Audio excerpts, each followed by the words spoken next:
Hello guys, once again welcome back to the channel and good morning from Uttarakhand. हमें यहाँ से जाना सीधे कैंची धाम, जहाँ पर बाबा नीम करोली का बहुत ही पुराना मंदिर है। तो वहाँ चलकर दर्शन करेंगे और उसके बारे में जानेंगे एग्जैक्टली उसकी स्टोरी क्या है। पूज्य बाबा श्री नीम करोली महाराज जी का आश्रम आ गया है, चलते हैं दर्शन करके आते हैं। ये आश्रम बाबा नीम करोली का है और बाबा नीम करोली थे वो हनुमान जी के अवतार थे, ऐसा बोला जाता है। इस आश्रम के बारे में मैंने बहुत पहले से सुना हुआ था, बहुत पहले से कहानियाँ सुनता आ रहा था और मेरा हमेशा से मन था यहाँ पर आने का।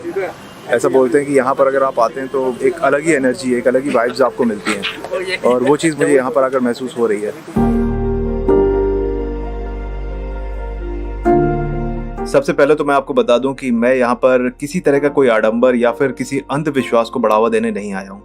मेरा यहाँ आने का रीज़न सिर्फ और सिर्फ मेरी क्यूरियोसिटी है, जो कि मुझे यहाँ तक खींच लाई। यहाँ आने से पहले मैंने बाबा श्री नीम करोली के बारे में कुछ बातें इंटरनेट पर पढ़ी।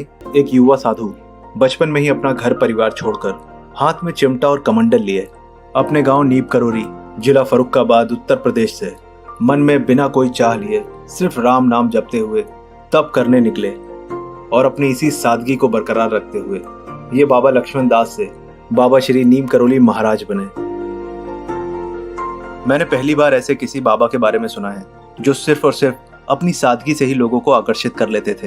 ये एक ऐसे शख्स थे जिन्होंने हमेशा खुद को समाज से और दिखावे से दूर रखा और शायद यही कारण है कि अगर आप आज भी इस साधारण से आश्रम में जाते हैं तो यहाँ पर पिक्चर्स क्लिक करना या फिर वीडियोस बनाना सख्त मना है।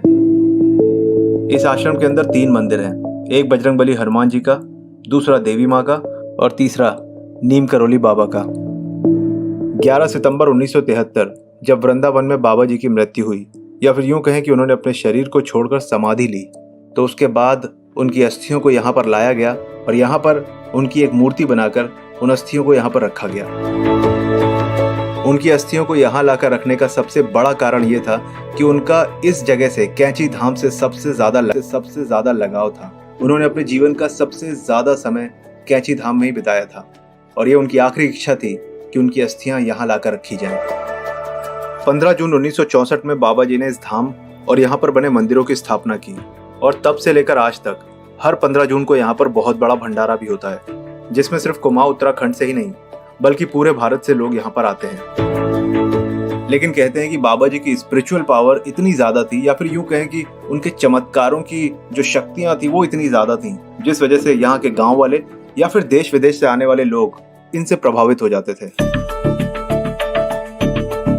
एंड आई एम श्योर ये तो आप सबको ही पता होगा कि एप्पल फाउंडर स्टीव जॉब यहाँ 1974 में आए थे, पर तब तक बाबा जी समाधि ले चुके थे, तो उनकी उनसे मुलाकात तो नहीं हुई, लेकिन फिर भी वो इस जगह से इतने ज्यादा प्रभावित हो गए थे कि उन्होंने अपने कई हफ्ते यहाँ पर बिताए और यहाँ से जाने के बाद उन्होंने अपनी कंपनी एप्पल की शुरुआत करी।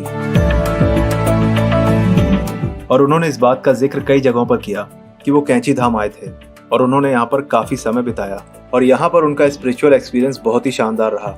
इस जगह से उन्हें इंस्पिरेशन मिली और यहाँ आकर वो बहुत मोटिवेट हुए और कहा यह भी जाता है कि नीम करोली बाबा का सबसे पसंदीदा फल वर्ल्ड की one of the most influential company का लोगो बना।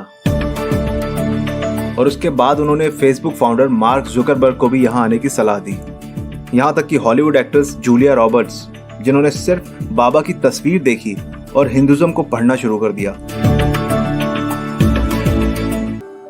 और अगर आप और भी ज़्यादा जानकारी जानना चाहते हैं बाबा नीम करोली के बारे में या फिर इस आश्रम के बारे में, तो अंदर ऑफिस में जा सकते हैं। वहाँ पर अलग अलग लैंग्वेजेस में बुक्स हैं जिसे पढ़कर आप और भी ज़्यादा समझ सकते हैं इस आश्रम के बारे में और बाबा नीम करोली के बारे में। और वाकई में यहाँ की जो वाइब्स हैं वो बहुत ही ज़्यादा पॉजिटिव है, बहुत ही ज़्यादा एनर्जी मिलती है, पॉजिटिव एनर्जी आपको मिलती है यहाँ पे आके। बिल्कुल शांत जगह पर पहाड़ों के बीच में मंदिर बना हुआ है और बहुत ही खूबसूरत है। और फिलहाल हम लोगों ने दर्शन भी कर लिए हैं, लेकिन यहाँ पर अगर आप आते हैं तो कैमरा अंदर ले जाना अलाउड नहीं है, अंदर फोटो भी अलाउड नहीं है और वीडियोग्राफी भी अलाउड नहीं है, तो इस बात का ध्यान रखिए। बाकी जगह बहुत ही ज़्यादा खूबसूरत है, तो यहाँ पर आकर एक अच्छा टाइम आप स्पेंड कर सकते हैं।